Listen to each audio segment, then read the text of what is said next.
No niego que soy hombre de paz, amigos míos, porque mi profesión me habilita a conocer mejor los horrores de la guerra, y en esta dualidad me siento como el hijo genuino del suelo en que nací, a cuyo servicio he puesto todo cuanto he podido y poseído. Al Paraguay le ha tocado el destino paradójico de ser un pueblo esencialmente manso y pacífico, y de haber tenido que volcar, sin embargo, los más extraordinarios tesoros de coraje, abnegación y sagacidad militar en las dos guerras más sangrientas del hemisferio septentrional. No os extrañéis, pues, de que el paraguayo que tuvo el honor de estar a la cabeza del ejército de su patria en la última de esas dos contiendas, os hable de la paz como el ideal más alto a que debemos todos aspirar.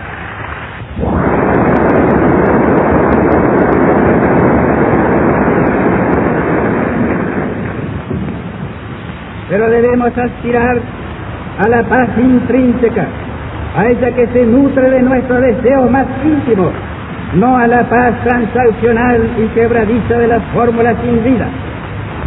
Y hemos de convenir en que esa paz no parece estar de moda en los difíciles días de nuestro mundo de hoy. Nuestra civilización occidental semeja más la enorme maestranza de un ejército monstruoso listo para una campaña apocalíptica que aquel grandioso instrumento de elevación hermana y cultural con que soñaron sus precursores y voceros. La agresión y la agresividad permean todas las tendencias. Hay sectores enteros de nuestro planeta donde se cultiva el espíritu ciego de lucha despiadada y destructora como la única trayectoria imaginable para seguir adelante. Para una concepción en boga es un deshonor hacer el menor sacrificio en homenaje a la paz. Yo creo, sin embargo, que de tan funestas aberraciones estamos aún libres en América. De modo que nuestro deber consiste en evitar que la infección penetre y se haga carne en nuestro espíritu. No faltan tentativas continuadas y tenaces para arrastrarnos en el torbellino, trabajo de zapa que no desmaya, pero por eso mismo debemos vigorizar nuestras condiciones pacíficas para que la marea no prospere.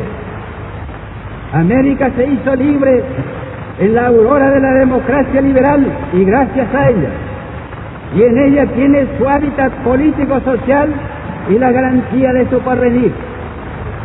Si suprimimos de nuestra América el imperio de la libertad o la implantación de cualquiera de las tendencias extremas en pugna en nuestros días, habremos suprimido la mejor coraza de respeto que la cubre.